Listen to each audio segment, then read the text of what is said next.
Good morning, good afternoon, good evening, wherever you are. This is a scene from the Changeling venue. In this scene, Kegoma is trying to gather some resources. He's ventured to Taranar, the capital of the Kingdom of Apples, to um, go through the library to see what he could find about his new house, House Fiona. He The saying goes about families. The family you choose is kind of more telling about your own self and identity. And being a changeling, he's kind of concerned about the family he's chosen because they've turned out to be some hedonistic bastards so far. So he's going through the libraries to see what he can find out about the house proper.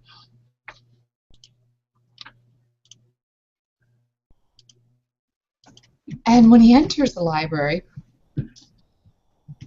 he's found today that it is very overgrown in a certain way, but it seems to beckon him, and perhaps it's that natural curiosity that the issue have. Perhaps it's just that it's a strange thing in a familiar place. But it's interesting, and you find yourself walking more towards it. It's very warm and inviting, but the whole place is just completely overgrown. Yeah, it's definitely the juxtaposition of both that like compels him to like go forward.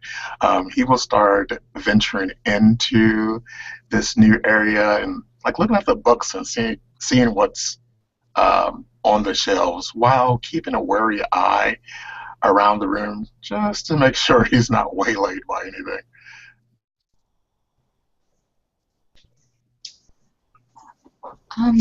You will find as you start to get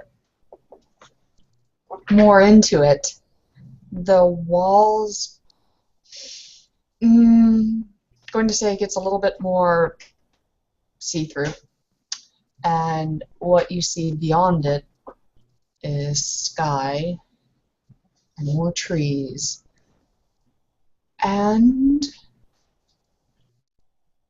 what looks to be the beginnings of a trod.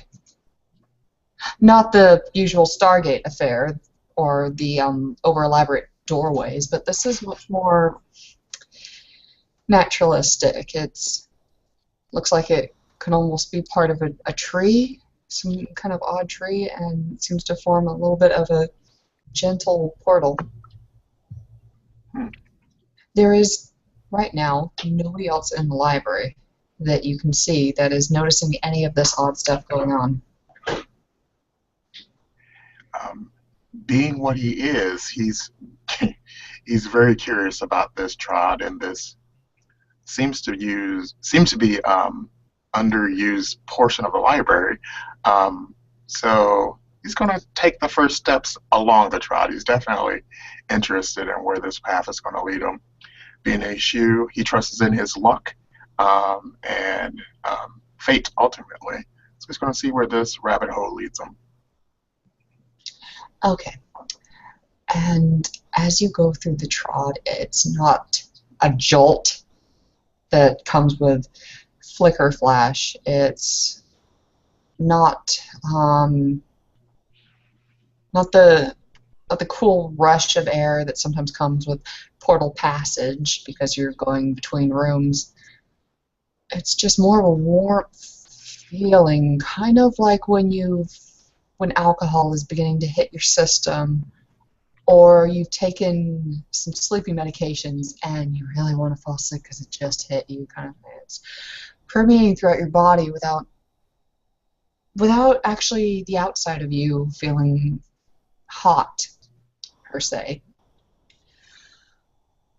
And you hear a woman crying, but there's mists everywhere you look. Okay. She's He crying briefly near you, if you were to think about it. he briefly looks back the way he came, kind of like marveling at that feeling that washed over him. And then he immediately goes out and search for this voice. So he's going to listen very intently then try to locate where the voice is coming from. You will eventually see a very small little patch of soil. And I point out to you that it's a small patch of soil because you will notice actually that you are walking on water. Sweet.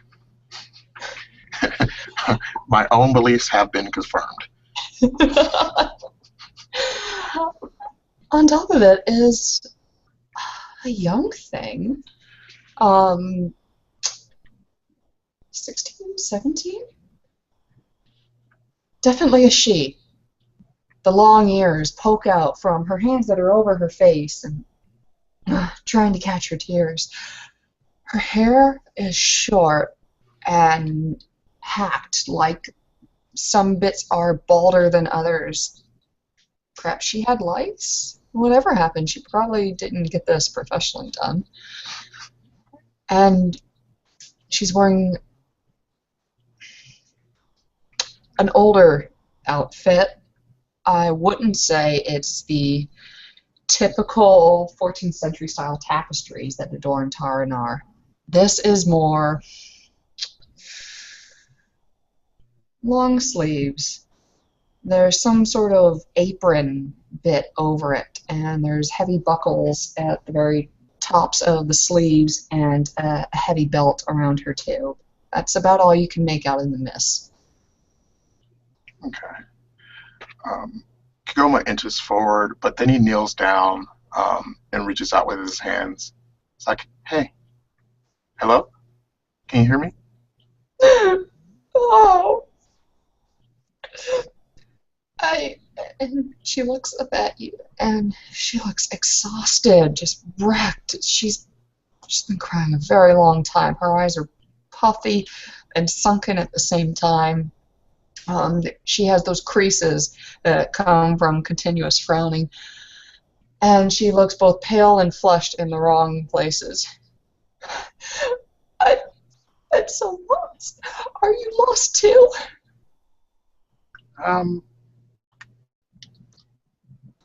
Some may call me lost. I would just consider myself on a journey that hasn't come to its conclusion yet.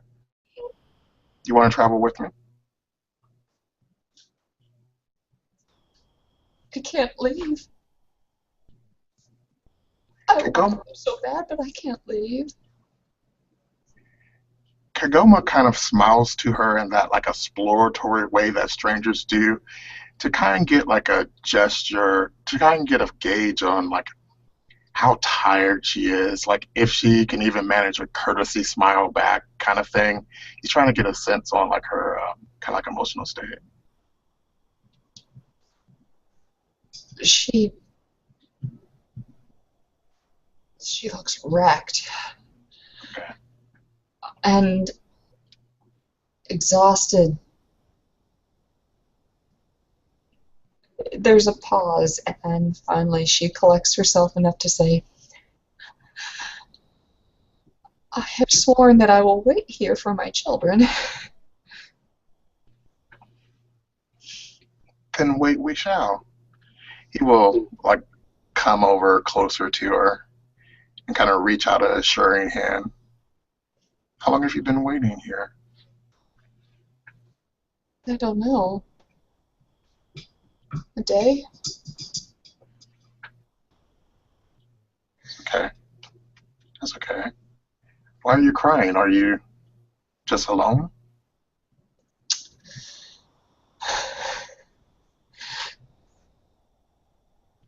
I don't... It's hard to explain. I made a mistake.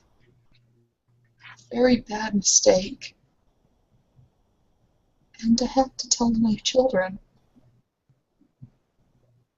so that they won't make the same mistakes. Okay. Here, these are my children. And she extends an arm into the mist, and suddenly the little mound of soil that you were standing on becomes the world. You're standing on top of the world, and from it you see these little lights. There's not many of them, but where they are, they glow red and gold, and they exude glamour from them. She said, "These are the children of House Fiona." She stops and she looks at you. "I'm so sorry."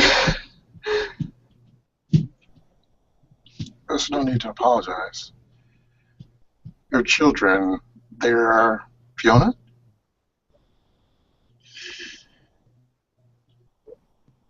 "Yes," and she gives you a massive, massive hug, and she shakes. She goes, "They were so angry with me." No. Not with you. They may be confused. They do not understand. So angry. And they said they would hurt the and at that point, Kegoma is going to feel somebody shaking him on the shoulder. Okay. It's like, what? Wake up! Wake up! Hey! What are you doing here? Not a free-for-all. Until 6 tonight. There's a very grumpy-looking Bayan that's doing all he can not to scooch you up. You're rather a lot taller than he is. I'm sorry. Was I snoring? Quite loudly. What are you doing? Wipes his Under a picture of her ladyship here. It's bad form, bad form. And as you start to get up and straighten yourself, he sees that you have on the Fiona livery, and he goes, "Oh, just perfect." What if other people had seen too? Fiona drunkenly sleeping under a picture of Lady Fiona. Think about it, man. Yeah, doesn't paint the best picture. No pun intended. No. Anyways, banquet's in 2 hours. Thank you for your kindness. And Boggin takes up after that. Grumpy little fellow. Yep, they have a heavier cross to bear than Kegoma does, so he's not going to begrudge him his grumpiness. That's the path he's headed down. But he kind of pauses and reflects on his dream, kind of draws strength from it. What the? Kind of grasping at the pieces that he can remember. You will find that there's something in your pockets. They're very full. Okay. He will check his pockets and... They are filled with dirt. Okay. He kind of smells the dirt.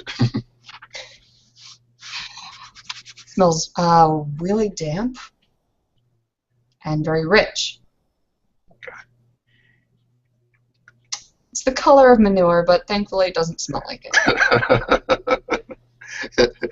In case you're wondering. Thank God that the gods are merciful. He kind of is, he's happy that he's not going crazy. He has been spending a lot of time in the dreaming. But he pushes himself up from the desk he was sleeping at. He looks around the room.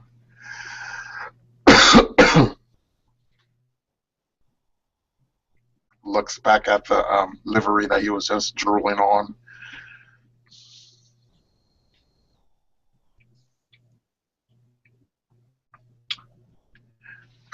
He doesn't have, like, his delivery, is it just like draped over the table, or?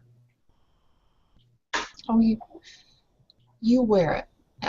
Usually if you're with Lord Valarius, you okay. wear Fiona. Okay. I thought it was someone else's. Okay. Nope. All right. You spent a year trying to get into a house. You want to Yeah. stay in the house. Right. So he's going to go get himself cleaned up for this feast that's happening.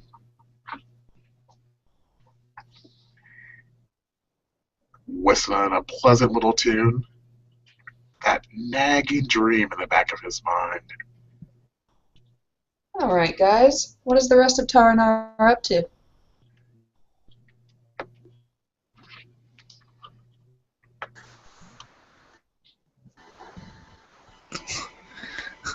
This night finds Esteban lone at home, slowly packing his prized possessions into a duffel bag, wondering what is he going to do for this evening. He's told people he's going to be going for a while, but he's not going quite yet, and he still has to meet up with some things, and he has to deliver this letter. He's still waiting for everyone to be ready. He thought they'd be ready a while ago, but they're still not. Maybe if he prods them, he thinks, yeah, that's a good idea. I'll go find people and prod them. So he leaves his house, destined to find people to prod who are on the trip with him. Maybe he can prod them to find time to deliver this letter.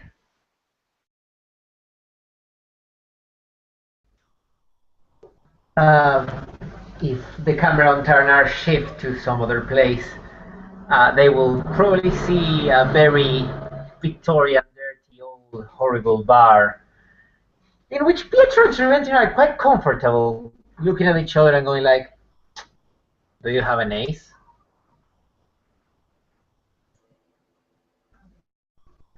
Not one you can have. Screw you. And he takes another card. Tribetin is completely trying to cheat, using his skill of sleight of hand to try to cheat his friend at cards. Pietro will look at Tribetin. We'll look at the deck. You know, I'm too old for this shit. It's like you always win. I know you're cheating, you devious bastard. And he I'm will not throw the cheating. cards away. This is a standard 58 card deck. 58? There are 4 extra aces. They just happen to be one. Okay, sure. Whatever you say. Want to go and poke, I don't know, the Baron about that job?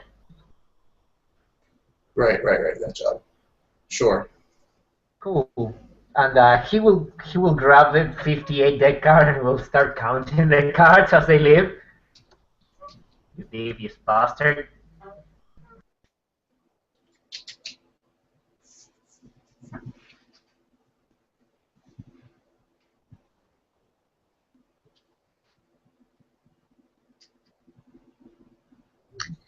I suppose Valarius is probably in a particular part of his barony sparring with some of his soldiers, mindlessly going through motions and steps. Had the baby. We'll make this really easy. Eve is on her way to Terranar to go to a banquet. So there you go. She is almost there, about to walk in the door to Terranar. Ta-dam! Andrew's probably walking the halls, trying to determine what's what in here, seeing as he's going to be here apparently for some time. So. Easy enough to call that as she walks in, she sees Andrew. / Adam. Yeah. He's gonna look over. Hey! And kind of wave. Hey, what you doing? Trying to determine what's what around here. And he's got this little, like, wry smile looking, one side to the other.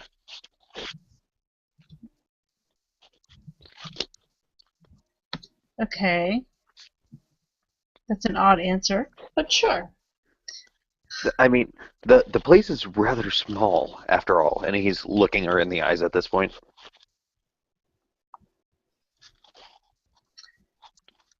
Yeah, it's terrifyingly small. I don't know how we fit in here. Exactly. I keep having to hunch over as I walk through a door. Well, I mean, you are a troll, after all. I am totally a troll. Actually, I know a troll. He might be offended at that. Why would a pixie be offended?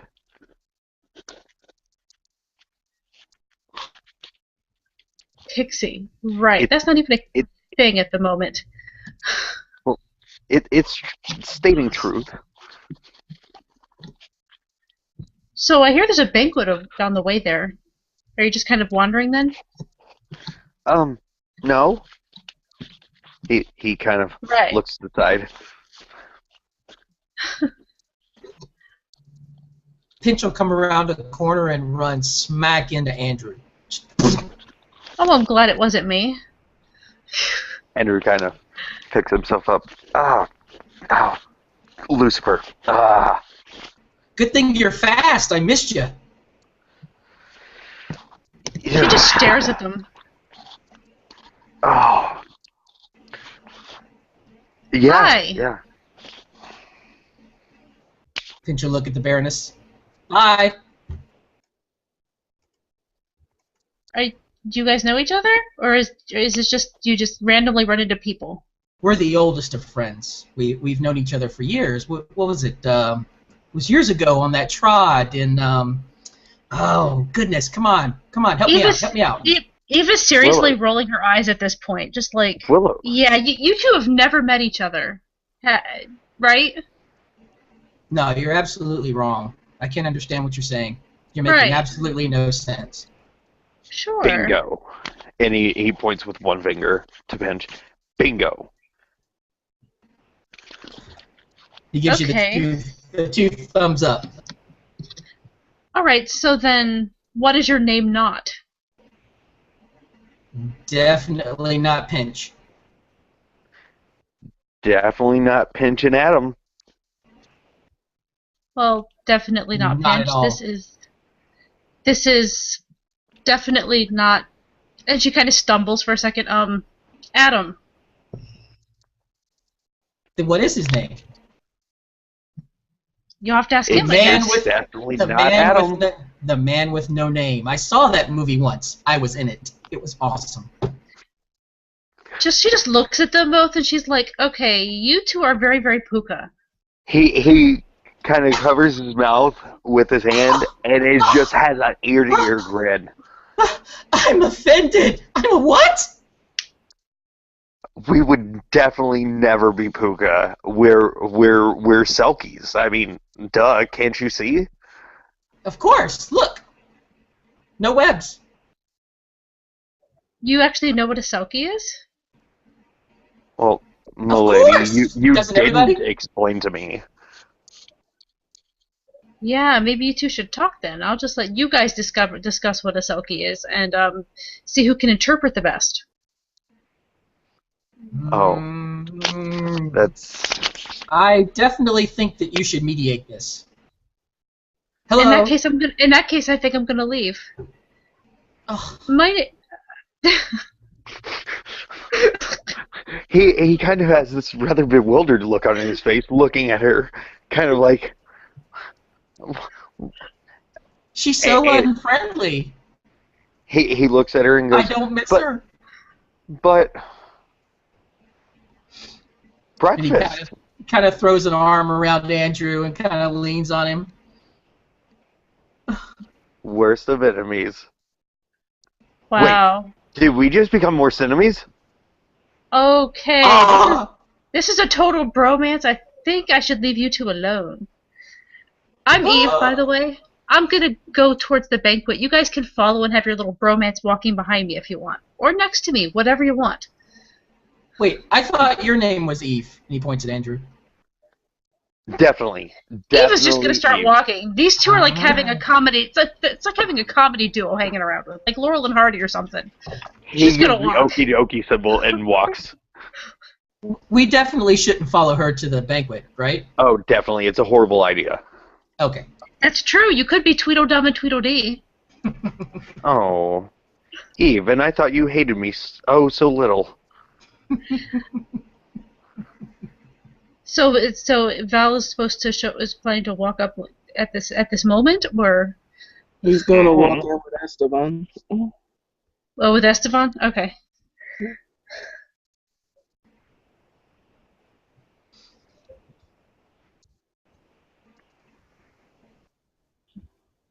Or whenever Esteban shows up. Meanwhile, those are at the banquet already. We'll find that massive feast is indeed being served, as it is every night at Taranar. In fact, in the days of the war, it was actually very common, all these people coming in from different kingdoms and so forth, to come here to catch up on news and also to get fed because they really didn't have things set up in the Grey World. There is a goose, there is a pig that has been roasted. There are various other meats of chimerical beasts best left unexplained. There are many different sweets that are put out there, and basically you have this odd mix of a lot of modern day things and what would be, interesting to perhaps a teenager, and traditional medieval fare. It's loud, it's rambunctious, there's a band, and it's generally a good time. And there's Esteban chewing away on some wing of some beast he's acquired. Holy fecal matter, this stuff's great.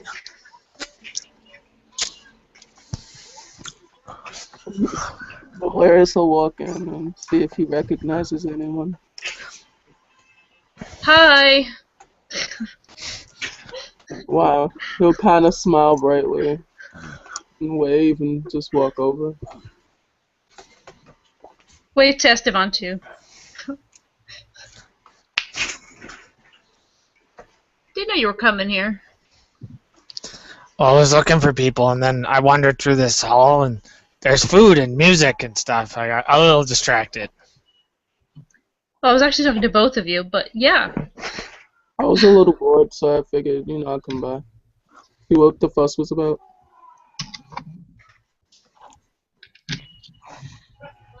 Sorry, my headset popped out, so I missed that last bit, but it's okay.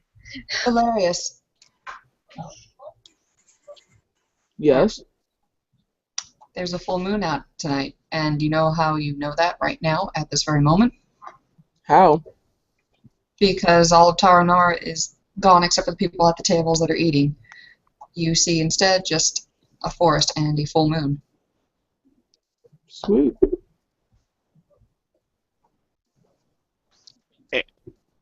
Adam kind of looks at Valarius.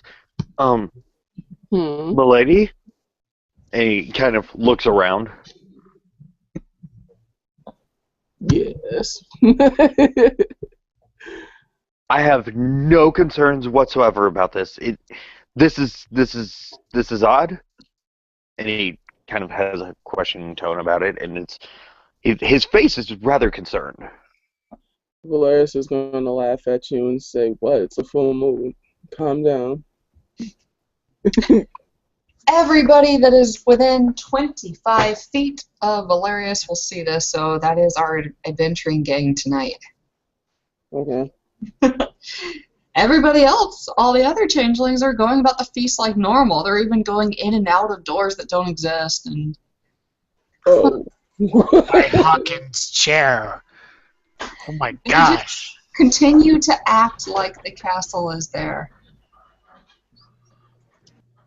Pinch looks at Andrew. Did you do this? Or did I do this? We did this. We absolutely did every bit of this. I'm lying to you. Everybody, this is Pinch. I just met him. And he's about as nuts as Adam is over there. Bye! Yes. Kegoma walks into the room and then suddenly is stricken by the moonlight. He's like, for fuck's sake. Kegoma, at that point, you will hear Eve. a wolf's howl. Andrew looks at Pinch. Excuse me. You didn't do that, right? Valarius appoints you. I told you, no bullshit tonight. I guess. Pinto beans for lunch. I'm sorry. Bite you in the bum. Andrew's eyes get kind of wide, and he nods. No, sir. I was talking to Kegoma over there. He told a story once. I was there about a big wolf. Is it coming back to bite you in the bum now? God, I hope not. I paid money for some of that. You bastard. For some of Kegoma's bum? I'm confused. No, the folly of it. That's all. The folly of my bum. All right, so. Of his tail coming back and biting him in the bum. Not my tail, really? Come on, man. Come on, get it together. It's like the pieces are falling into place in a giant jigsaw. That's what's happening. It's like I'm losing my freaking mind right now. Why? What's happening? What's wrong with you? You seem so perturbed, buddy. As Valarius is clearly eating a bowl of something. I'm gonna need some liquor before we crack this bottle of crazy open. Well. On behold. I will say at this point, Pietro and Tribetin enters the room, talking in whispers. Tribetin is swearing up and down that the deck is totally legal, and he was in no way cheating. And he has no proof that he was cheating. You didn't see it. It doesn't count. Pietro said on like 58 cards. 58. Maybe 356. Just because you haven't seen it doesn't mean it doesn't exist. God damn it. And when they enter the 25 feet radius where the scenery changes, Tribetin stops in his tracks and looks at Pietro like he did something. I swear I didn't put that much opium in the pipe today. I don't. What is. I know. And for the players who haven't seen Tribetin before, he is obviously a Slua. His head is a little bigger than it should be for his neck. His arms and legs are a little longer than they should be. He is wearing a top hat with a huge, gaudy antique piece wrapped around it. He is dressed in a Victorian-style dress, dressed nice. All his clothing is very old, and he's wearing gaudy jewelry. He even has a pocket watch that he pulls out and checks the time. And it's got a cracked surface on it. And he reaches into his pocket and pulls out a cigarette while he surveys the scene in front of him. For those who haven't seen Pietro, he You looks are like almost this. flattened as a stag almost comes at you. Duh, move. Dodge! Inches. Get in the way! Esteban is Sure. next as more stags come at you. Valarius, Eve, your pregnant wife, they're everywhere. I have a question real quick. Just dodge a lot. Is anybody currently watching Adam? Yes. God damn it. Okay. So you see Adam kind of duck down, like almost like duck for cover, like if you're when you're in school and they teach you tornado drill and you cover your head. He does that and then looks up, looks at his hands. Oh, this is awesome. Pitch notices what he's doing, jumps in front of him and yells, "Look at me!" Yes. Okay. Cool. Adam's gonna shift. All right, everybody. I'm too busy dodging stags, honestly, to worry about that crap. Well, in shifting, Adam is now going to hunt down like the stags that are coming and like straight up bat them away from everybody. Good kitty. Very good, kitty. So nobody needs to worry about dodging anymore. But it's less than a minute, and you see those glowing eyes in the distance. I don't know why. The deer are running. Howls. The wolves are coming. Okay. Valarius is going to look at Andrew or the cat What the fuck did I just tell you, sir? Pietro will pull Tribetin to the rest of the group, rapier in hand, an apple on the other one. Hello, murder, things? And he will point to the red glowing eyes on the distance with his rapier. Yeah, Adam's gonna turn to the red glowing eyes and let out this, like, guttural cat, like, big cat growl. The kind that generally, if you're out in the wild and you hear this, you kind of, the hair on the back of your neck stands up and you're sitting there going, I'm about to die. Valarius Are we is quiet, playing so- with it? Killing it. Yep, we're time. Guess we're gonna kill something. I am preparing to possibly cryos the ground as soon as they're close enough. You are pregnant, madam. Stay away. Well, Yeah, I'm not and- going to walk up to them. All I'm going to do is go, scene. You seen. I don't have to be right on it to do it. These wolves have stopped now that Andrew Cope has shifted into a mountain lion. And you all get the heated second. You feel that there is glamour coming off of these wolves. And do any of you have enhanced night vision? Let me think. Yes. Do I as a cat? I mean... Oh, yeah, of course you would. Okay. I have tunnel vision. There are more than just the wolves there. There's something, I don't know any better, it'd be almost wraith-like above these wolves. It's emanating with glamour. Okay, is it an actual wraith? Because Andrew has seen a wraith. No, it's not an actual Okay. wraith. I had to ask because the scene where Andrew dealt with all the crazy World War II shit, he actually did die in the pocket realm and was put back into his body. So he has seen a wraith. Oh, really interesting. I have to see that. Yep. All right. No. Swirling above these things, they look almost human, but then they shift back into formless things. But they are emanating glamour, and they are hanging around these wolves. And these wolves stop, and a larger wolf, the alpha, comes to the forefront. And check your party out. Does the enhanced senses also see this, or I'm sorry, Andrew, what? the Slua's enhanced senses does it allow us to see the same thing? Yes, I'm going to say that the Sluas see this, and furthermore, I'm going to say that they don't notice the Sluas, which is why I purposely said that you didn't need to worry when the stags were coming. Yeah, Adam at this point is going to put himself between Eve and the wolf, or the wolves, Okay. and do his job. Damn righty, well. He's going to risk life and limb for this chick because he kind of likes her. Aw. Oh, So the wolves don't seem to notice me or Pietro. No. No, that's it. Tap Pietro's side and kind of give him hand gestures to flank the wolves on the other side. And Tribetin's going to go around to be in a flanking position. Yep. Pietro is taking the other side very, very slowly, very, very stealthy. Valarius is going to approach the wolf.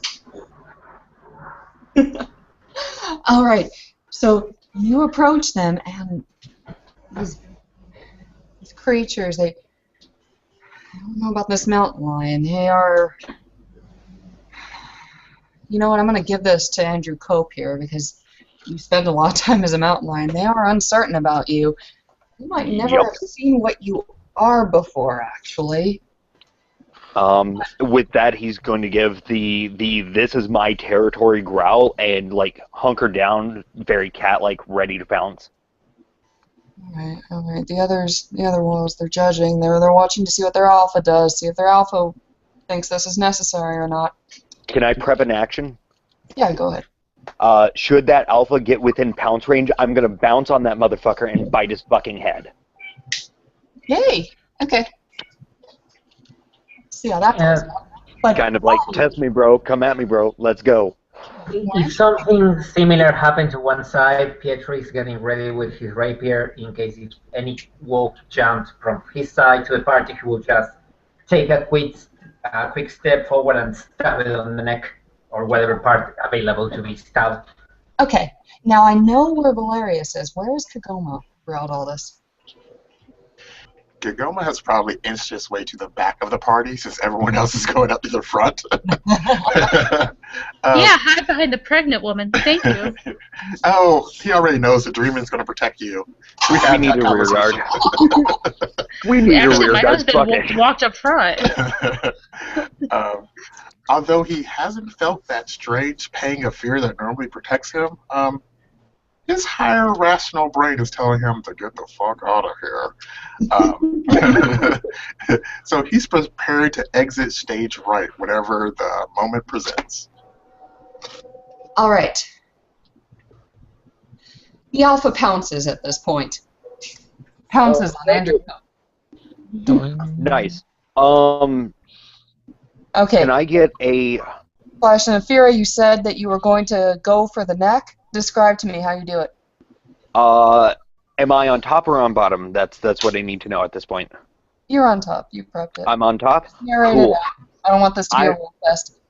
I am straight up opening my mouth and clamping down on that motherfucker's throat or neck and like twisting my head to the side as much as possible, trying to rip as much muscle tissue from this thing as possible. He howls and shrieks in surprise, and the others attack. They go for Valarius. They go for Pietro, the people that were at the front. Sure. Valarius will find, though, that he is also fighting these spiritual things that are around the wolves. And Pietro might notice them as well, although they are not really noticing him. And the wolves actually are having a hard time noticing Pietro. It's only when Pietro actually makes a strike at them that they remember that he's there. Sure, Pietro will do his prepared strike and will stab the most close one. The most interesting thing, however, has happened to Andrew Cope at this point. He is lifted high in the air because this wolf has shifted into Krynos. Oh, God. buddy. Oh, buddy. At this... Can I just get in here for a second? Yeah, Cryos. Cryos on the ground right now. We're gonna make these fuckers fall over if nothing else. Okay, describe to me the Cryos. What happened? Tell me about the Cryos. What happened? Well, basically, I'm going to be icing the ground, so I'm hoping that they will slip and slide and fall on their asses. Well, she cannot be made to look foolish at the hands of cantrips, so Valarius will not fall, but everybody else does. Yeah, my goal is actually the wolves, but I realize there's going to be some, friendly fire here. It would be a Gelid Rhyme, I believe. So she's going to actually just say really, really quickly, this ice is lovely, shiny, deep, but my promises will keep. And she just ice. Okay, so everybody but Valarius slips and slides. Oh, yeah, about that Krynos that was holding you, Andrew Cope. Mm-hmm. Yeah, he's kind of pinned your leg there because he fell, and he was like, God, those fuckers are heavy, right? Like 500 pounds? Mm-hmm. On the leg side? Is going to extend. It's going to wrap around the werewolf's throat, and then he's going to pull it back and snap his neck. Wait, the Krynos' neck? Yes. Oh, okay, I'm going to give that to you. Nice. The spirit sees you do that, though, and they all like rear up, and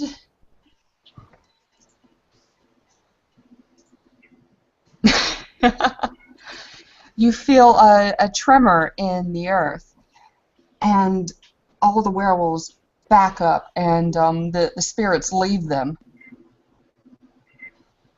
and the Garou, left without their alpha right now, their Krynos lying dead, their spirits, whatever they were, gone, and their hunt definitely lost for the night, leave you as best they can, given that the ground is covered in ice. I picture it being kind of cartoonish. Yeah.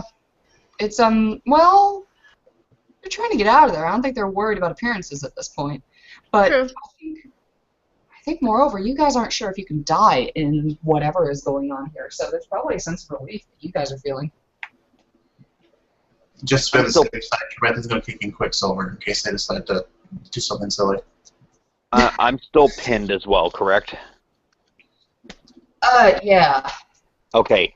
I'm at this point. I'm Cat. Cat is liquid because they fit into glasses. So I'm going to try and get myself out, shimmy myself out, and give a kind of warning call, if you will. I'm sorry, a warning call in what, Mountain Lion? Yeah. Basically, the whole mountain lion roar thing that they do. That's kind of like come into my hood, I'll freaking mess you up, man. To what, the dead Krenos? No, just out into the wild where they escaped to. Kind of like go ahead, come back. Okay. Not the cry of a wounded animal, I see. All right. No, the wounded animal's beneath me at this point. Yeah. All right. Pinch will yell, "Get off my enemy!" and run over there and start trying to yank the body off the mountain lion. Oh, poor Pinch. Okay. You know what? You can probably drag 300 pounds, so I'm gonna say that you, with enough pushing and pulling and so forth, you can get him out of there. I'm gonna say I'm sure we'd help as long as we can.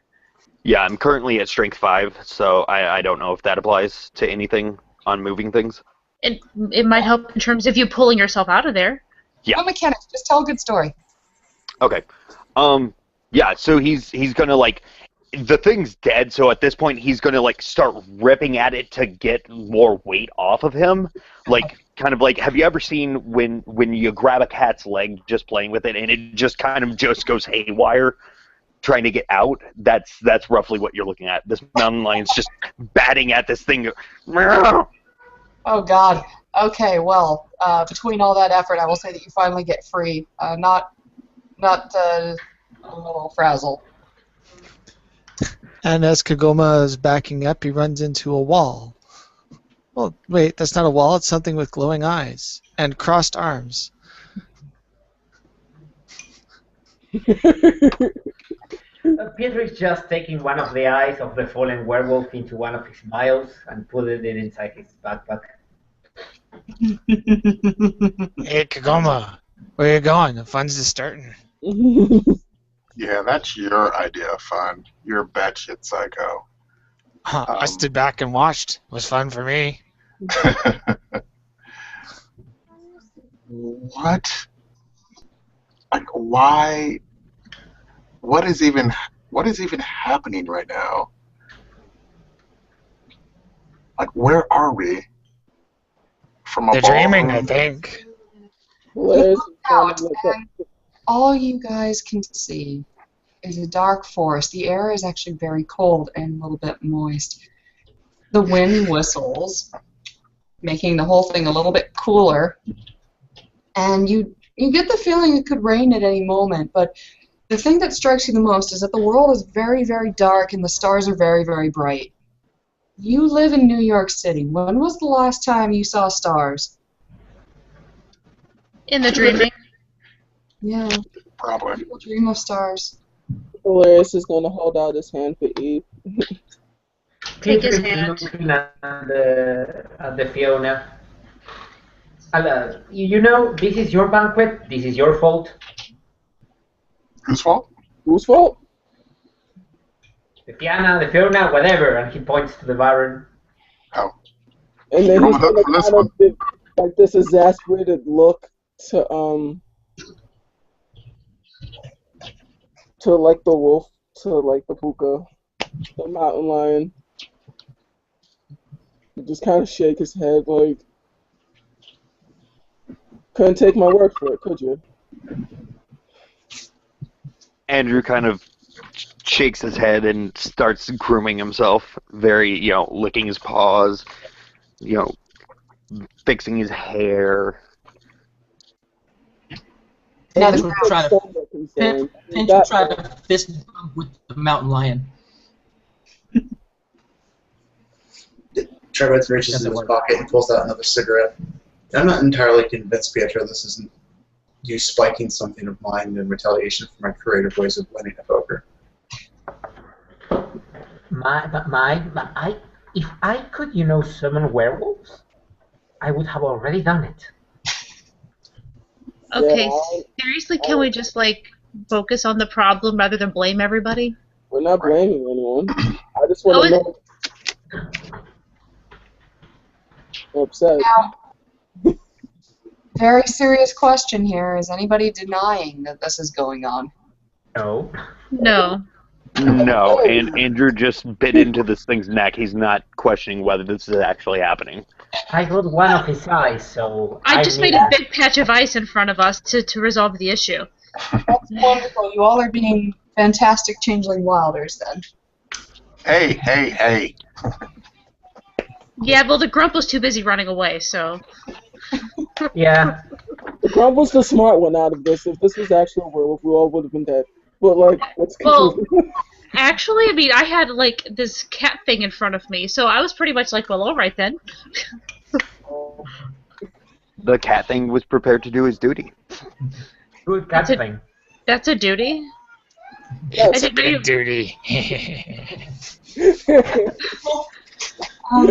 Enough, Esteban, before I smack you. Now the Finch will look at Andrew and say, "I'll be right back." He'll hop behind a tree, change into his raven form, and go up and see if he can see anything from higher up. Okay.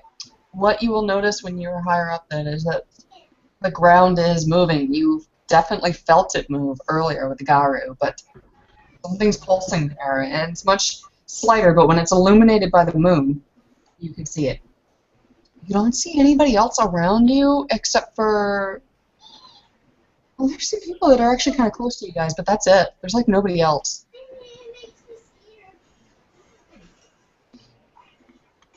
Okay, Finch will get his bird's eye view, They look as like it they're were. by a pond or something like that.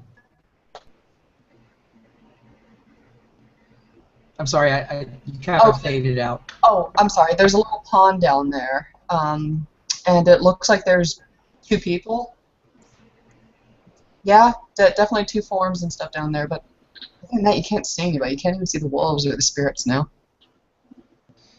Okay, they'll swoop back down behind the tree, come back out again, and walk over towards Andrew, and start talking to the mountain lion. There's nobody around here. Really, not over there. Nobody. Valarius. All the wolves and everybody are still out there, so stay right here. Andrew kind of looks over to Valarius. Valarius will nod his head and kind of blow into his hand, and a ball of fire will kind of emanate, and then he's going to say, well, I'm going to investigate. We all know that the dreaming protects, pregnant women. So you want to come back? Yeah, let's go. I don't want to just stand here in the middle of the woods for no reason. Well, that would be dangerous. Exactly. So let's go. And brave Kegoma will come with us. Right, brave Kegoma. All right, both of you two, get up here with us. Andrew Esteban walks forward. Don't make the pregnant woman make you guys look like wimps. Pietro will slither up a tree and will follow the rest of the party going from tree to tree. Andrew's kind of gonna slink through, the forest ahead of everyone. Just that way, if something happens, he can play to his strengths and quickly get back to everybody. Tribetin said take Pietro's idea, but on the other side of the party. Finch will pop back behind a tree, shift forms again, and kind of fly towards the 2 people, kind of leading them towards the water. So, pregnant lady, you think I'll need weapons? Pregnant lady's got a weapon. Not a big one, but she's got a dagger. No, well, should I pull up mine or what? Well, don't be bashful now, hun. Pull it out. I have it. I had it out already.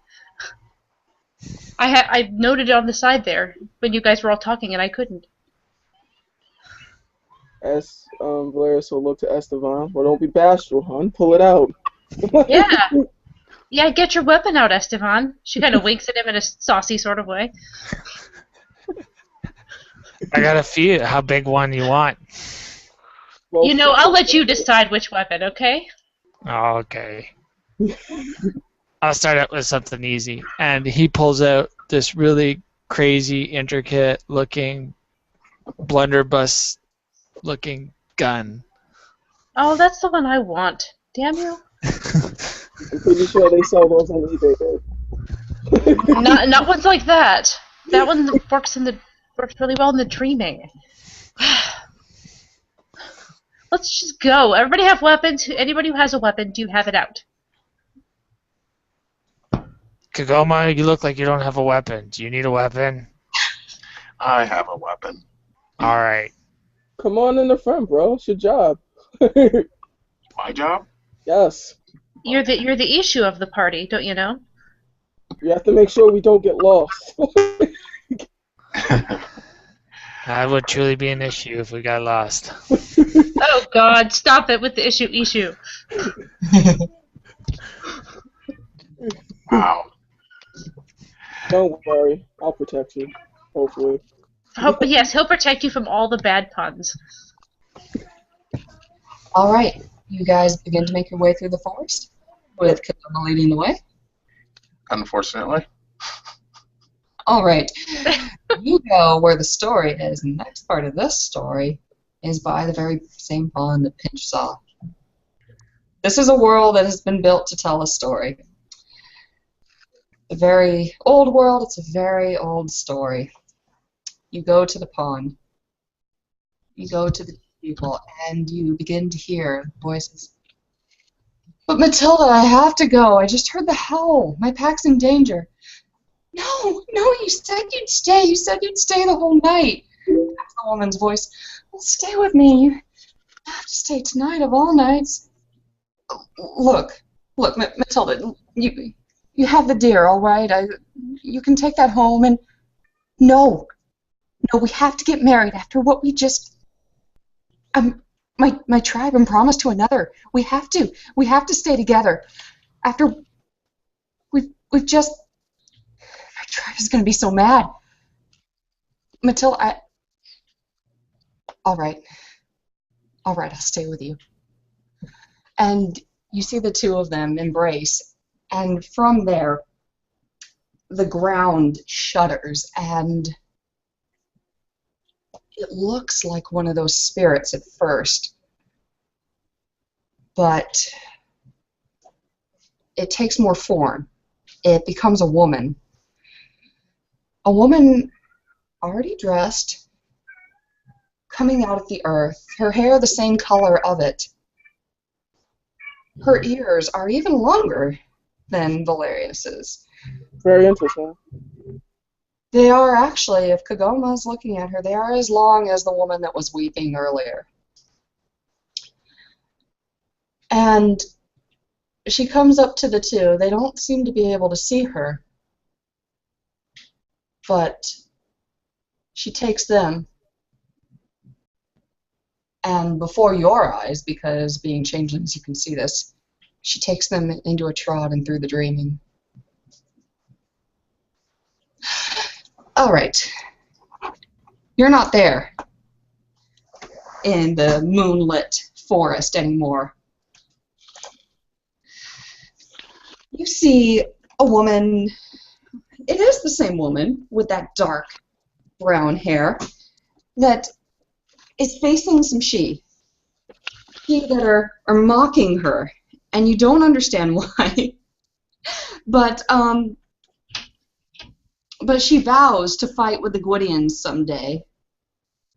She vows that she will stand up and be strong enough for them. And the next thing you know, you're in what looks like, if any of you have ever seen Doctor Who, it could be one of those rock quarries. It maybe has a little bit more moss, but definitely it's a valley that is just covered in large boulders and rocks and very, very plain. There's a horrible howl in the distance, and this one isn't wolves this time. You don't know what this would be, actually. And there's a thunk, thunk, thunk coming down on the ground too. And there's laughs. And there's things that are flying in the air everywhere. Oh, God. The more you notice, there's, those are body parts. Oh, God. Are we at an Adhendry thing again? Where there's blood coming from the sky and babies and... No, there's just body parts that are, like, flying through the air. Ew. Yeah, ew. You know, Andrew's going to kind of try and jump up and grab one for a snack. Fuck it. Okay, describe to me this. Yeah, don't like eat that. That's how not cool. how tall are how high up are they? How far in the air is this? Yeah. I would say 70 feet.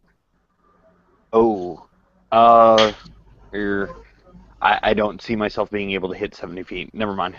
No, well, maybe when the bodies come down, if you want to eat them that bad. Yeah. What through that stuff?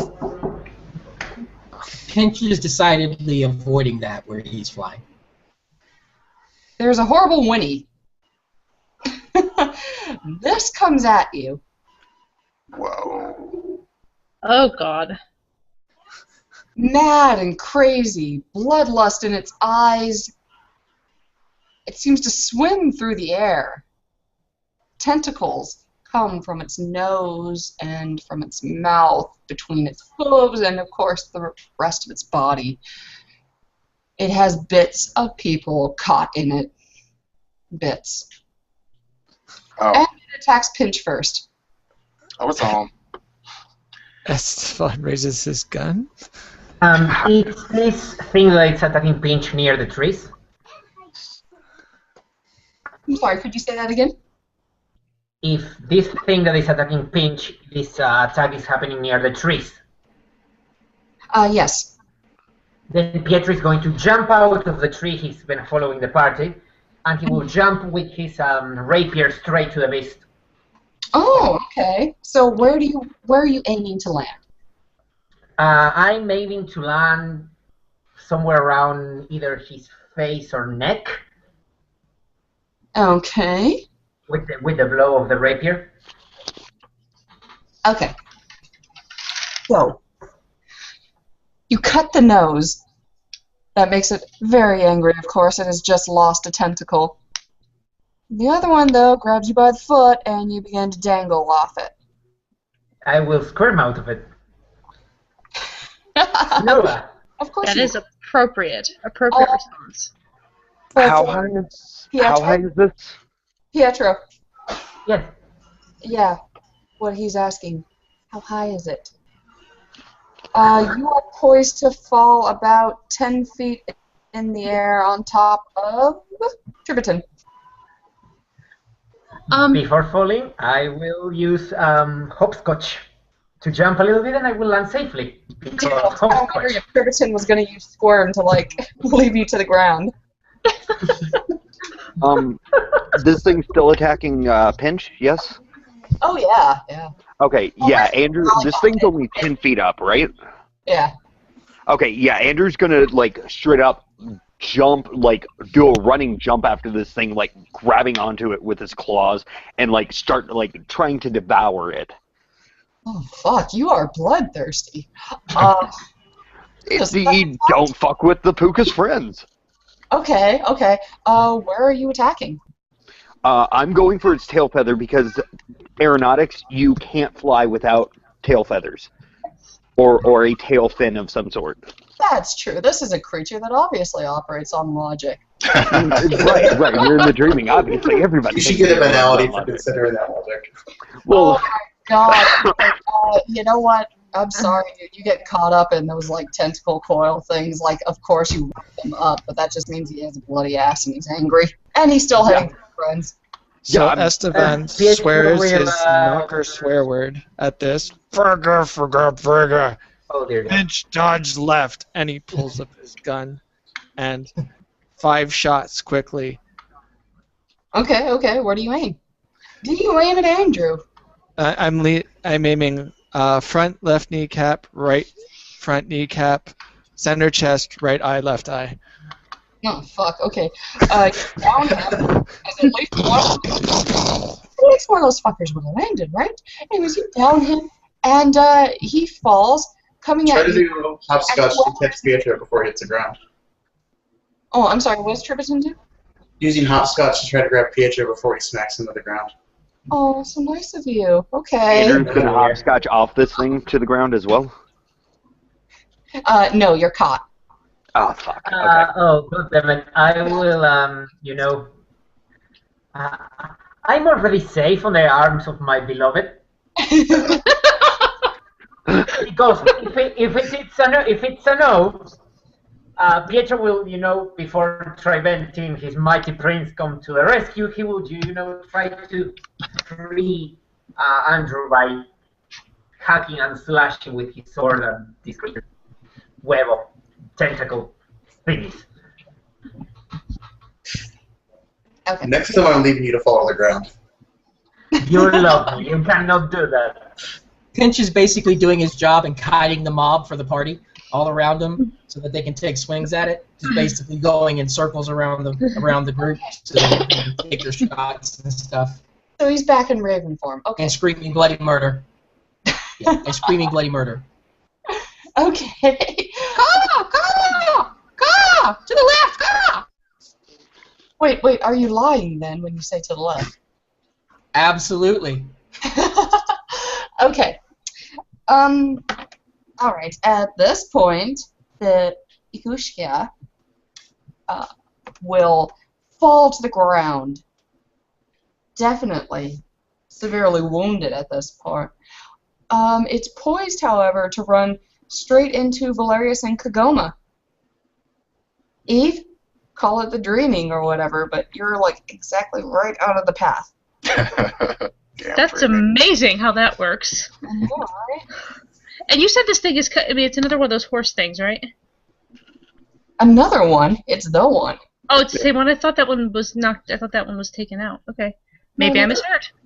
Alright, well, you said it's swimming through the air, right? Mm-hmm, yeah. Well, it's coming down and it's coming at them. As it's coming. I was just going to use a wind to try to blow it away.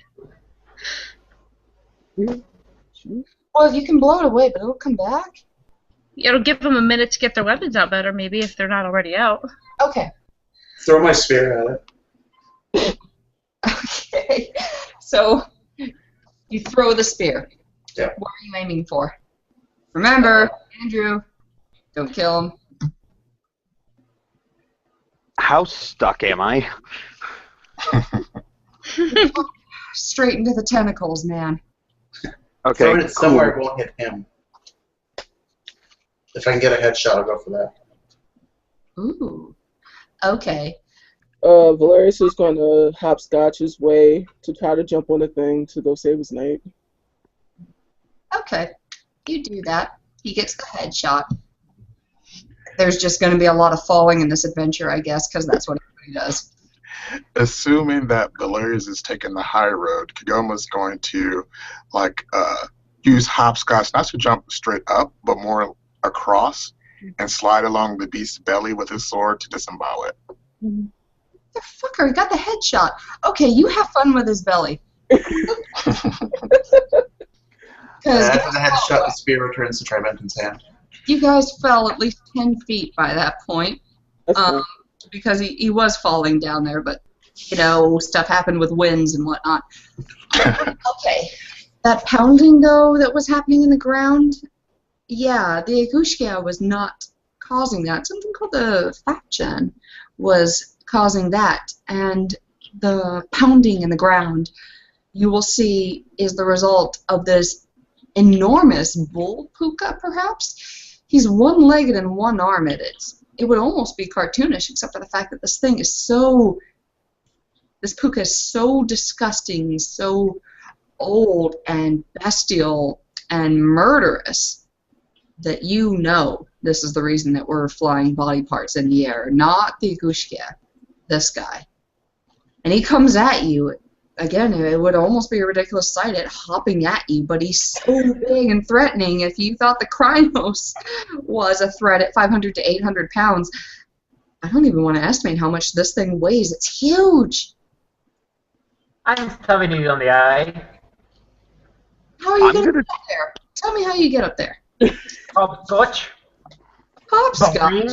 Hopscotch saves everything, Sarah. I thought you knew this. I'm going to try and free myself. All right. While Pietro is hopscotching out there, because it's going to take him a little while. This is the stuff of legends, man. What is Pinch and Esteban? What are you guys doing? I finally draw my swords in a blur, like, really fast, and 2 hook swords come out, shink, and he kind of smiles. And he starts a slow trot towards this monster. Pinch will fly over its head, land on its back, shift forms, and drive his dagger and his hatchet into its back. Ooh, okay. You are, by the way, hanging on.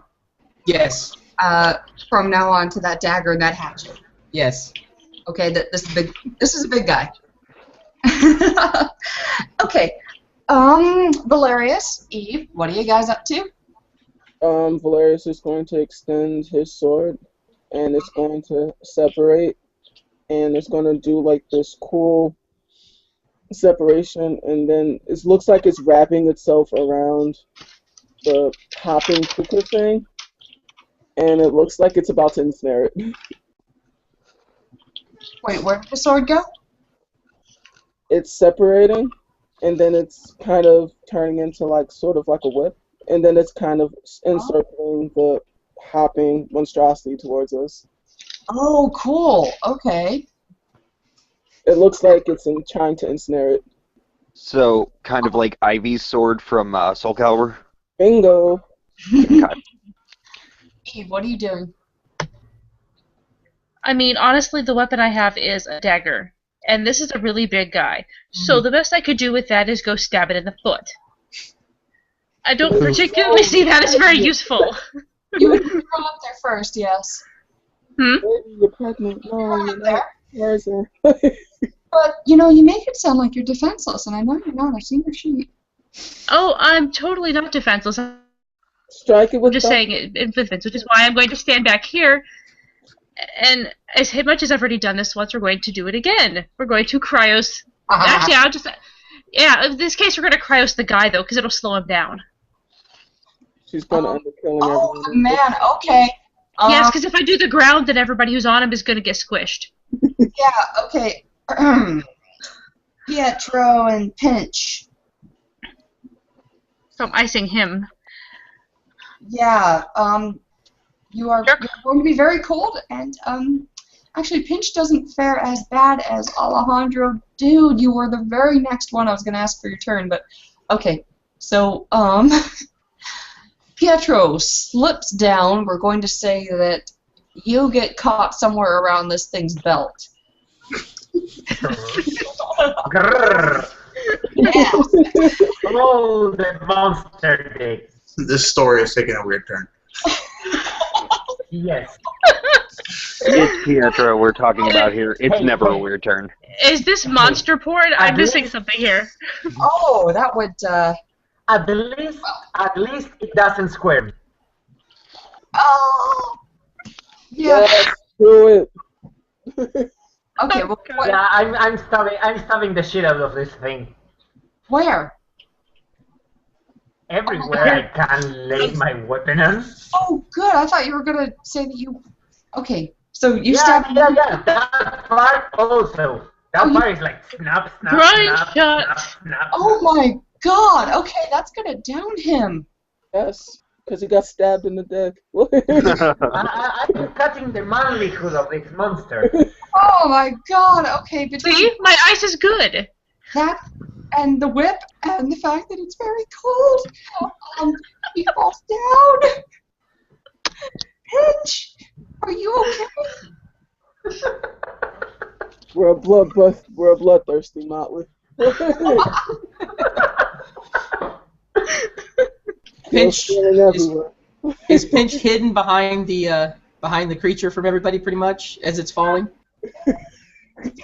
Yeah, you are hidden.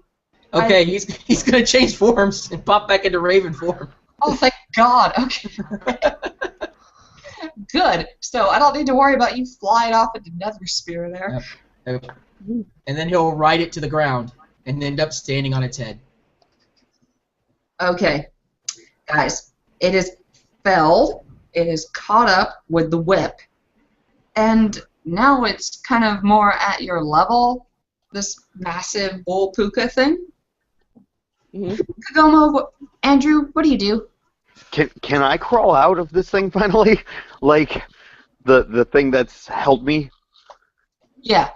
The tentacle. I've seen enough hentai to see where this goes if this is going to continue. So I'm going to try and crawl away from this. This is an adult scene. Yes, you can get out of there. Okay, cool.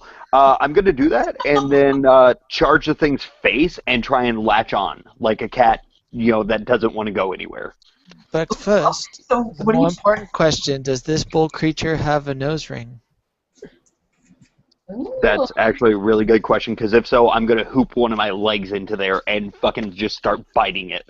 Oh, okay. I like that so much that I don't even care if the Fachin didn't have one. It has one now. All right, sweet. So, don't stop the running, and instead just kind of nice little spring in my step, kind of over its head. One of the hook swords, hook the nose ring, so that now I'm pulling it backwards behind its head, and then I put the other blade at its throat, and I basically just say, yield. Valarius is going to jump on And then I add some knocker swear words at the end of that. Valarius is going to jump on the creature and start stabbing it in the eye.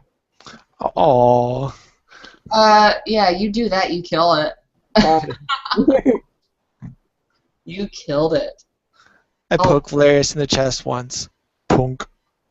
Pietro is taking little samples of this into his glass vials for later research / experimentation. Does Pietro have the merit common sense? Nope. Okay. Anyways, Pinch, Esteban, Valarius, Eve, Pietro, Tribetin, Kegoma, and Andrew, you're all now wearing bright, medieval as hell liveries that are red with a giant silver lion on them. Is this Fiona? Damn right it is. If Valarius is going to get that shit. Tribetin puts his hand up to his head, feeling for his top hat. I'm trying to picture how exactly Andrew is wearing this as a mountain lion. Pietro was basically like, oh shit. Imagine Super Dog. That's his outfit. Okay. Yeah. Okay. He just kind of looks down and is like, well, that's interesting. I never thought I'd be in a house. Everybody, you now have one temporary glamour extra to put on your sheets. Ooh. Okay. Christy, what are we going to do? We have no glamour. Does Tribetin have his top hat on? You're funny, Val. Really, you're funny. This is an extra glamour, and you actually can never have too much unless it's making you go crazy. All right. I have like 12 at the moment. 12 temporary. Yeah. That'll be... I want to start spending that. Yeah. Okay. Does Tribetin have his top hat on? Of course. Oh, thank God. Of course. Shit is when it gets serious. Oh my God. It never wavered. That's right. So is Pinch still in Raven form, wearing the world's smallest livery, or did he get switched back to a more larger form? Yeah, he's wearing the world's smallest livery right now. How cute. I wish I could take a picture of that. Put it on Facebook. Molten You'll notice it's elderberries all- and dog dung. What the heck's going on? I don't know, but you're Fiona, Esteban. Look. Hooray! Can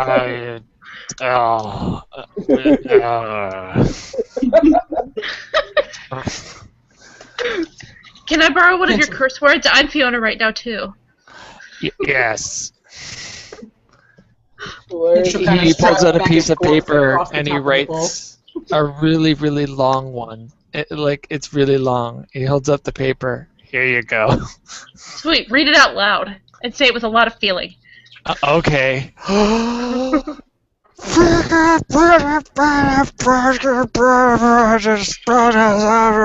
At this point, the tops of people's ears are actually starting to burn like little wisps of smoke. Hey, there are minors in this room. Hilarious. Pietro will put his apple, his trusty apple in the good knocker's mouth, like stop it. Oh, Valarius is going to look to his wife. You're going to be a mother. Stop that. I only said one word. He just one-upped me. Stop that. Tribetin kind of sticks his fingers in his ear to wheel it out. You have to remember that there are some of us with tight sense of hearing. Andrew's gonna trot up to Valarius and rub his head against Valarius's leg. What? He looks that way. That's only a little bit creepy. I Finch think is we're trying all to pull. looking to you for an explanation of what the hell's going on. Esteban holds up his arm to see if the raven will land on it like a hawk. You notice that Pinch has actually grabbed the nose ring with his talons and is trying to fly backwards to yank it out really bad. Fucking Andrew's gonna walk up and grab the nose ring, not where Pinch is, but in another location with his mouth and try and pull the thing with him. Just turn away. That's whatever. You do Yeah, have fun. turn away. That's it. Goddamn Fiona. Can't stand him. Excuse me, good Baron. What's up? If I'm going to be wearing the colors of Fiona, I'm going to request that they be changed into black. I don't like this red. But it's red. Can't not like red. Yes, I can. I'm just little. I don't like red. I mean, Hold on. I got this. And Esteban waves his hands in front of Tribetin. Purple, purple, blue, and black. You're a Slua. How about that? And after he's done waving his arms, he looks like a boggin.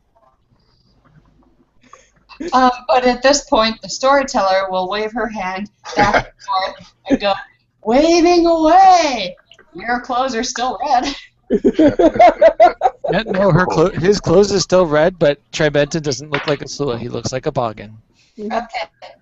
His clothes are exactly Pietro the will look same. at the boy and go like, man, they have this your style. Yeah, excuse me, Esteban. You can change it back to like a slow, or I can show you a cool trick with my spear. Well, I don't want to fight you. I mean, it would be horrible to lose a Slua today. So he snaps his fingers and you turn back to looking like a Slua. Right, fire engine red. Silver line. All right, guys. Scenery's gonna change again. Now, I have a question about scenery change. Is it like the world around us melts away? No, it ripples, and like so much in the dreaming, there's a lot of emotions tied to it too. You go through a lot of things. There was a sense of danger and excitement in the last place that you visited, and there was fear and foreboding, and that same excitement perhaps in the moor that you were in earlier. But this time, it's warmth and familiarity, which is the weirdest thing because you've never seen this place before. But it's city on a hill sort of thing in the rolling Irish hills, and it is a city full of True Fae. Ooh. There's no other way to Old world describe Fae? what you are looking at. The Like she- dark. Yes, the she around you have fantastic ears. Their beauty is sharp and foreboding. The boggins walk around like hobbits, really. They are constantly mending things and fixing and so forth. And they're even faster, even better. They're building houses right in front of you. Are you actually seeing what's real? Because none of you know exactly where you are right now. But these are changelings, changeling plus.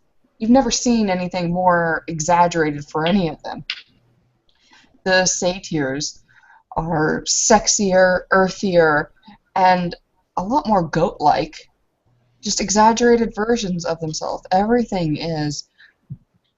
However, and this is why I asked you guys about this earlier in the chat, when you're walking through the town, it's the oddest thing. Everybody's being very nice to you, giving you free things as you go by, saying hello to all of you and addressing you by your most personal names, and you have the distinct feeling that you have had sex with all of them.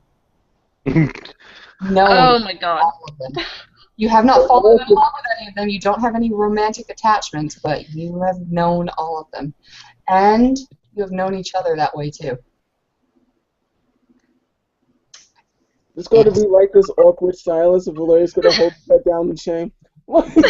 Yeah, Andrew kind of looks at Valarius with this like he kind of tilts his head, like the eyes of the cat kind of the pupils get much smaller. Just kind of try to get comfortable with this and then find that I can't. Look at no one. You will see that there is a cart that's being loaded up, and a lot of the commoners, and you know the she even, although they're sitting more towards the front and they have better garb on than the commoners, are loading up into this, very excited. They brought picnic baskets and so forth, and they're out for a day out. It's like, come on, it's free, they call out. And again, they're all addressing you by your first, most personal names. As in, we're talking our Fae name? We'll say Fae name. Oh dear God. Oh god, that means everybody here has just heard my Fae name? Not your true name. Oh, thank God. Thank God.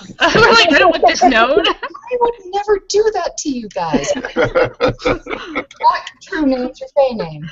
Oh, that's fine. They can call me Eve all they want. I don't care. So yeah, they're calling me Adam all day. Yep. Kegoma's Fae name is Sheevish. Okay. Pietro's Fae name. God damn it, I have it somewhere. Okay. Isn't that what you typically go by with the Fae? In which case it would be Kegoma and Pietro. No, Pietro has Kegoma is always his used first name. his Pietro has always used his mortal name between the Fae also. Oh. So So that son of a bitch. yeah, then people will start calling him Tyranir in a very weird Russian accent. These people have seen you without your clothes on. You know, secret names at this point. It's a moot thing. Yeah, baby. Apparently we've all had sex with Pietro. And you would have the best time of your life. All the bendy. I have made Lady Fiona wept in happiness. I will just say Unfortunately, that. I really do feel like the time with Pietro would have been Andrew's pleasure. Is all his. Oh, okay. I live to serve. All right, let's move on.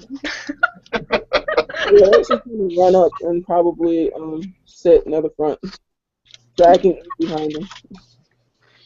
Seeing if she's running. If she's not, he's probably gonna be a little bit forceful.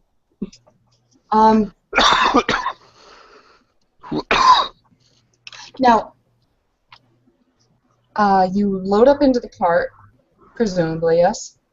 Yes. Okay. You go out there, and they notice, because they're all your friends, they notice that you don't have food, so they offer you some food.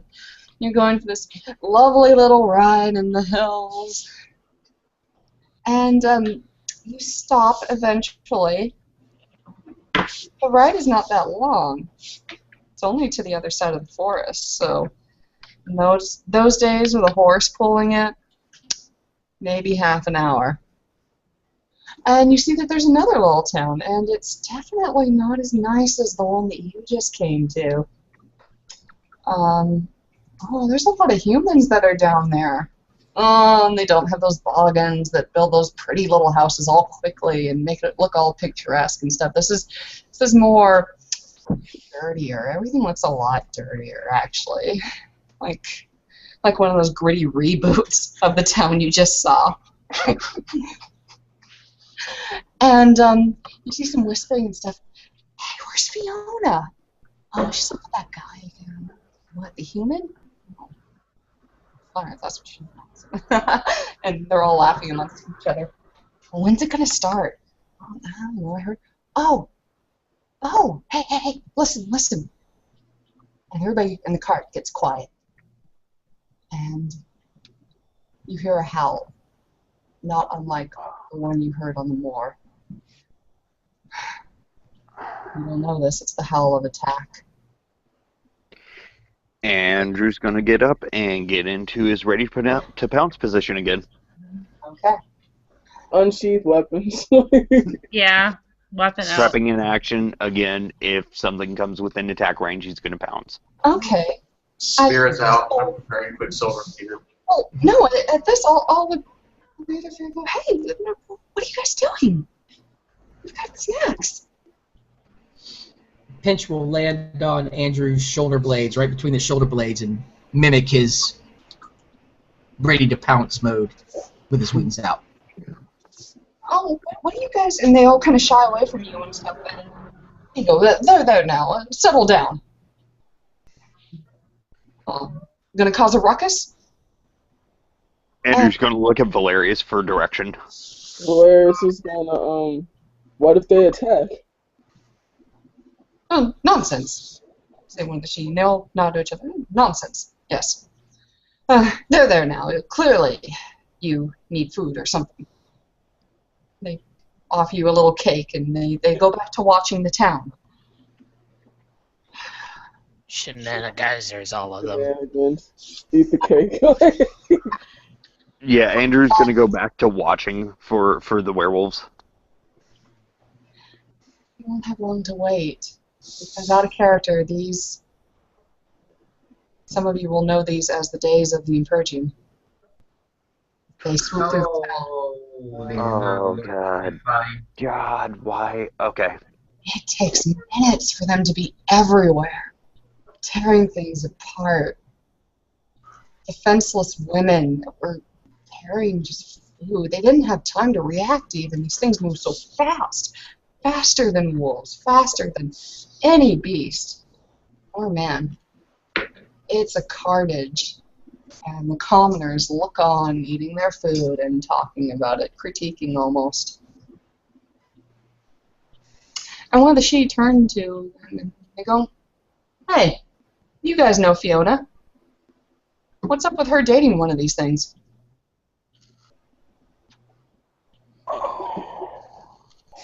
Well, the heart wants what the heart wants. Well, I can't imagine I would want those. Look, they all died or something. I think they're dead, right?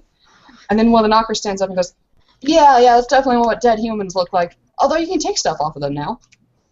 And the knocker hops off the cart and stuff, and a couple of the boggans load off the cart too. Picnic basket. There are still werewolves attacking the humans, or they are all dead? No, this was a wipeout. This happened fast, and they're gone. Yeah, Andrew kind of nudges against Val and gives like this almost pained whimper. Kind of don't. This is sick. That's what Valarius says as he looks on. And says this is sick out loud? No, kind of under his breath, but it probably comes out as more than, kind of in a normal type of voice. Pietro will go to the corpses and, he will trap those who are not maimed and bite off with parts and things like that. He will, try to close their eyes of those who still have heads or faces and put them in a more comfortable position and trying to stop the ravens, the commoners or she or whatever they are trying to steal from the dead. This is kind of suicidal, but it's what Pietro would do. I'm sorry, you broke up. Could you just tell me really quick what you're doing? Pietro will try to stop the commoners or any other she or whatever changeling is trying to steal from the bodies. Pietro will try to stop them. Okay. I'm just going to say right now that you get into a fight with them. Don't worry. Fuck it. They are stealing from the dead. Okay. Valarius will stick up for Pietro. Same for when Tribetin will jump in there. Yeah, Andrew's gonna like straight up jump in there and make this huge intimidating cat. You know. Okay. As Valarius started to get involved, the other she went down there and they went, hold on. A she has told you to stop commoners, to Pietro and the others and stuff. And they referred to Valarius. You stop right now. The other commoners drop what they were doing. They mutter apologies. Maybe a little bit confused. Yeah, kind of cringe at that. I mean, I didn't go forward because, I'm trying not to be stupid. But, just kind of cringe. And, if someone sees that, fine. But I'm just, going, ugh. The idea of the she being able to just order it and you have to do it. It's, kind of creepy. Okay. So you guys are in the town now? Yeah, Kegoma's going to start digging graves. Yeah, I'm helping. Help dig graves. Yeah. Andrew has 4 paws. He's going to start digging like a dog. The True Fae wait for no one, and I will say at this point that the cart has loaded up. They've probably forgotten about you guys. And back to their little perfect fate town they bucked. Alright, you guys are still in this town now, the human town. Everything was segregated back then. Yeah. Okay, so there's a lot of carnage, there's a lot of blood everywhere. But you hear voices, actually. Voices in this house. Hello? Is anyone there? You get away! This is our last warning, you get away! We're not going to hurt you. You human? We're friends. And you see a little flap of fabric open up over a hole. Oh gosh, is that what windows looked like back then? You see a very scared woman and a couple men in there. Wait, what are you? Looking at the issue for definitely the first time in their lives. We are friends. Like I said, we're here to help you. Okay. Come in here. We need help hiding the body. Come in here. He quickly dips inside. Okay. You guys will get inside, and it's one of you know what, to call it a house is probably not doing it justice. It's one of those larger round houses because the humans at this point are slightly behind what the dreams of humans are. So the technology hasn't met what their dreams are, whereas the Fae already have access to that kind of thing. So this is a I forget, thatch roof, kind of clay dirt. Probably, yeah, it's a roundhouse kind of deal, and it's large. And where the fire would be in the middle of this sort of structure, you see the body of you don't know what they are. They look like Neanderthals, and what is definitely a Krenos. To anybody actually though that would have this werewolf lore, you would know that those are 2 Galapagos, and they're dead.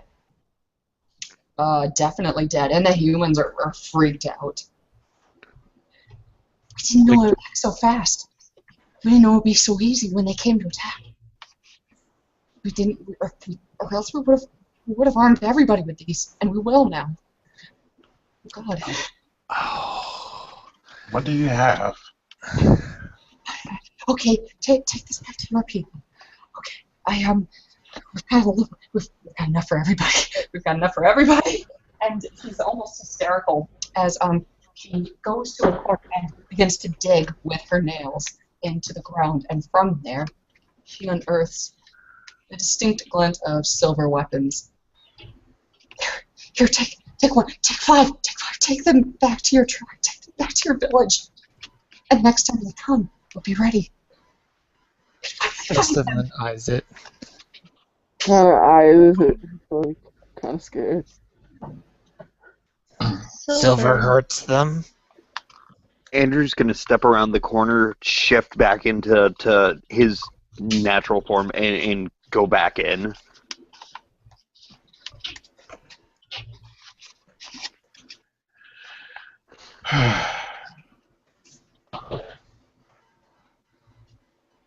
So silver hurts them. Yep. That actually explains something. And just something I noticed. Anyway. I'll remember that for later. Mm-hmm. Most definitely. Take it back to your villages, and oh God, thank you. And they all bow to Valarius.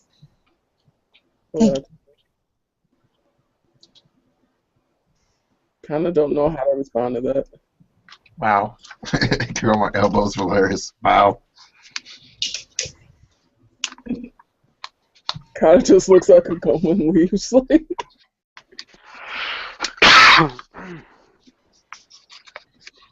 All right.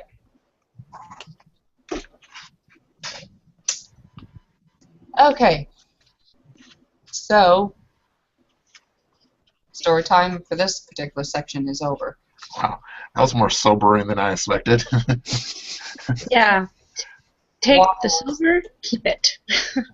Wobbles and flickers back and forth, and the emotions in this place. Not martial, punitive. You've done something horrible. Absolutely horrible. How could you? How could you?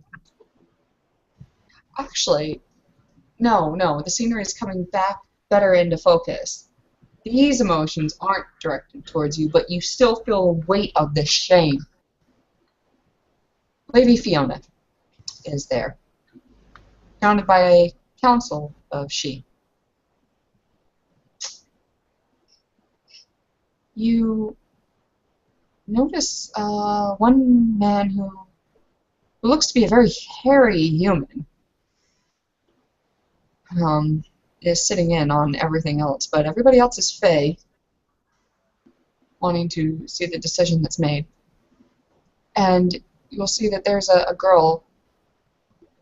Oh, she has the most beautiful, luscious locks, but you can't see her face yet because she is pointing at Lady Fiona, saying, yes, she slept. She slept with that human for years, took him as her lover, unlike anybody else.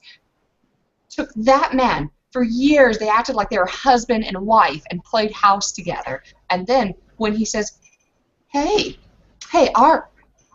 these werewolves are punishing us. Defend us. She did it. She didn't even think. Well, she wasn't thinking with her brain anyways. Yes, she absolutely, I saw everything. She betrayed the Garou. She gave them silver. And everybody goes, and you see the man that's there just shaking his head. He looks very pained to be there, but perhaps not as pained and uncomfortable as the she. And they say maybe in exile. And she pipes up and she goes, an exile? That's all you're going to give her?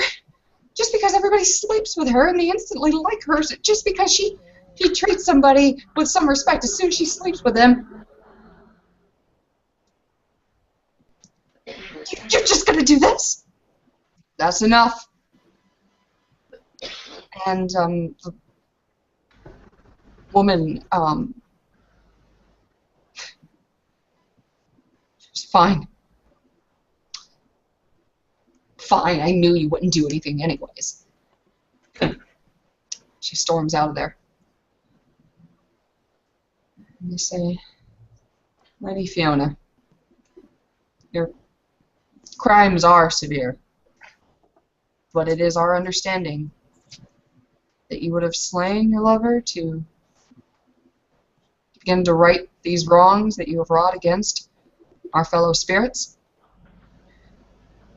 our fellow Fae. I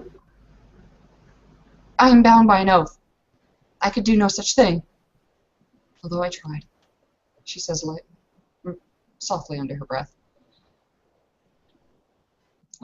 You are exiled, Lady Fiona.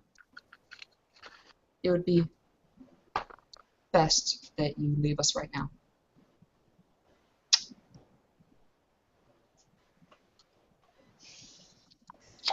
Understood. And as she leaves, the entire mood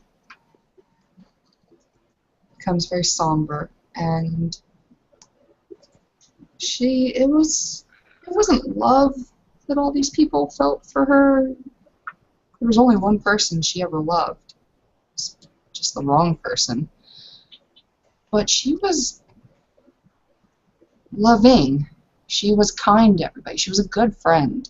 And she never used her sexuality as a tool to get things. It was just something else to her. It's like a handshake, really. And everybody feels her absence when she leaves.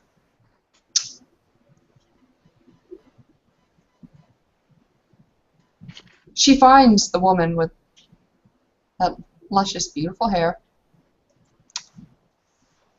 Kegoma, you see her face, and it is the woman that you first met, the one that was crying. And she catches up to you. Or, no, sorry, Fiona catches up to her and says, My Lady of the White Flowers, did I really hurt you so? She says, Why? Why did you never...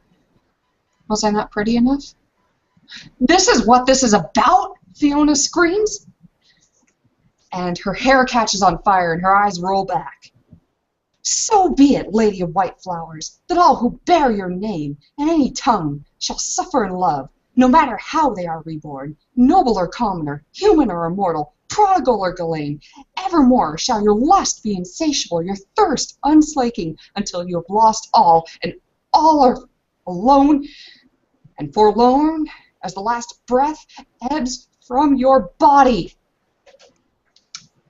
The Lady of White Flowers shrieks as she feels the weight of the curse. A curse in the time of legends.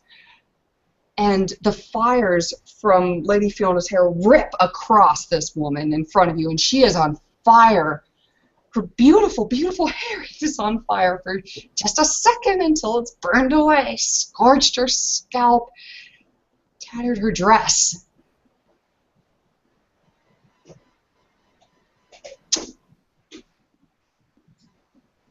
All right. All right.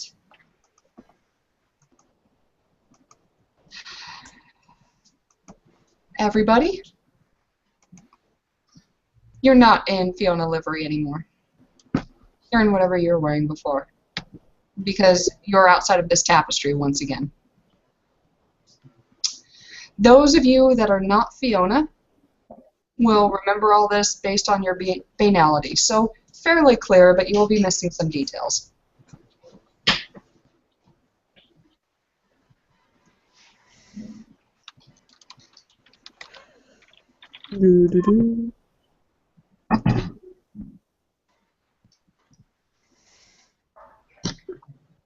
Kegoma kind of looks around at everyone. Andrew's actually weeping at this. Like, he drops to his knees and is just weeping. Valarius will turn to Andrew and like console him. He's just in indistinguishable language. He's actually speaking French for anybody who speaks French. Yep. Yeah, he's basically, why? Oh dear God, why? What the fuck would? And he's just muttering. He's distraught. He's not in a very happy place right now. Valarius is gonna like stroke his head and try to talk him down. Pietro will grab his hood and he will just pull it off and he will start mumbling something Russian while his fists are clenched and they shake a little bit.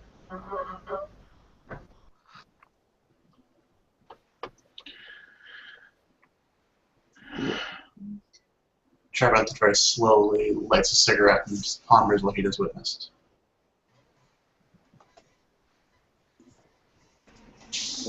Pietro will sit back and lean against the wall and pull a small book out of a pocket in his jacket and start scribbling furiously everything he can remember.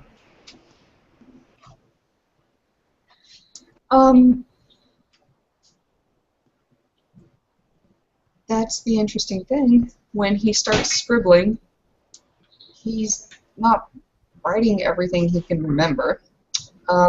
What he is writing instead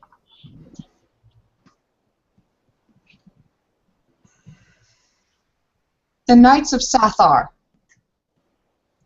The Boy Toys, Loki's Brood, and The Maker's Markers.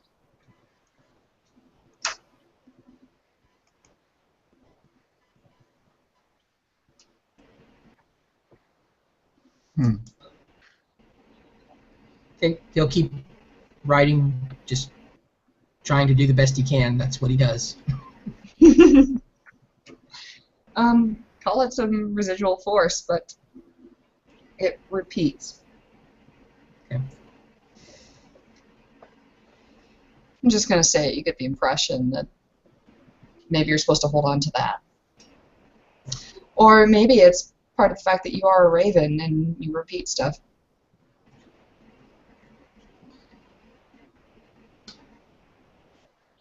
I heard actually that, is it ravens that can learn how to read? Yes, it is. And parrots. Certain parrots.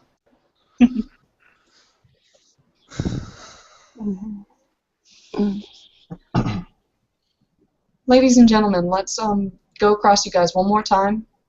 What you're thinking, what you're going to do, kind of thing. And then we'll call the scene for tonight. Let's start with Esteban. How you doing there?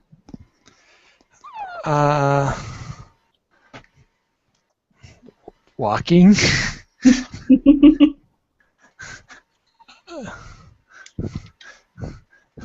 It's kind of usually how he gets everywhere. Okay, just walking away from it. Like, too much. Like, nope, Yeah. nope. Like, just kind of, muttering, I guess history is to be remembered so that you don't repeat your mistakes. Are you Alicia? What the fuck? Yeah, Valarius, you're House Fiona. How do you feel about all this? Upset, angry, and just probably consoling Andrew right now.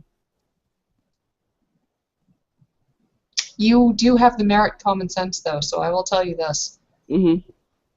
And actually, your intelligence is quite high, right? Yes. Yeah. All from your bloodline. Mm.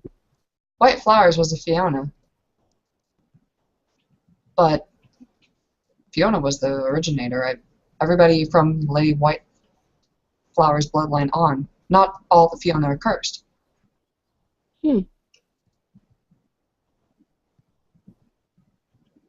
That's interesting.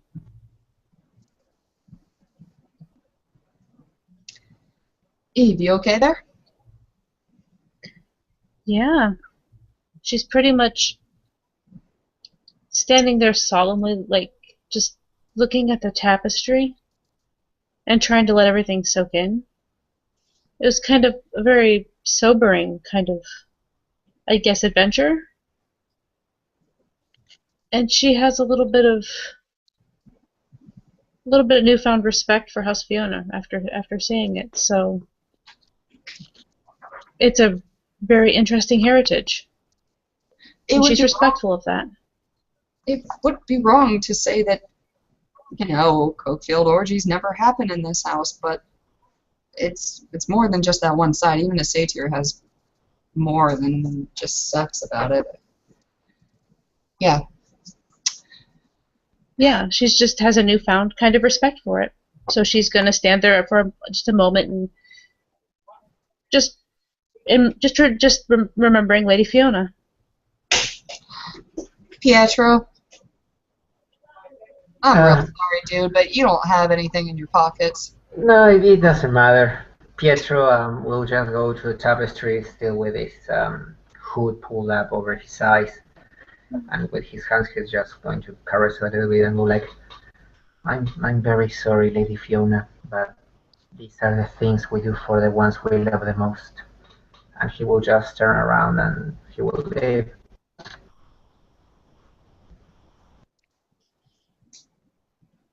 Our other Slua. Tribetin she takes a different approach to most others, so he understands the significance of what he saw and how others are touched by it. His Sealy legacy is stoic, so he maintains relatively calm, but he is inside kind of excited for the information he just learned, the insight he has gained into the House of Fiona, and particularly the werewolves. Yeah, actually, yeah. Yeah, that's actually really useful. I couldn't dance around it. It's the big part. It's the reason. Yeah, it's the reason things panned out the way it did for Fiona. And yeah, I couldn't gloss it over. But all right, Kegoma. You're the one that wanted to find out about them in the first place. So this is exactly what Kegoma wanted, but it's become obvious that he didn't really know the answer would so heavily weigh upon him. He definitely looks like he's heavier, but he's still appreciative that he has like this new understanding of the house and its culture beyond what he's seen thus far. So he's appreciative, but he's definitely has a new perspective on what he thinks House Fianna is. And that's this nobility, this fierce valor, this uncompromising adherence to one's own ideals. He somehow got that from the events of today, and he's going to let the winds of that motivation take him where they may.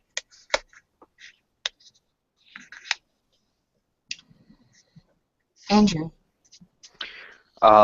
Yeah, Andrew's very, at this point, Andrew's in a very interesting emotional place at this point, based off of the events he's been dealing with for the last couple of days. And based on this, he's very much set in his resolve that he is in that position where he needs to do the right thing, period. Like, no matter what happens, he's just like, he's reverent of what just happened, and he's like, yeah.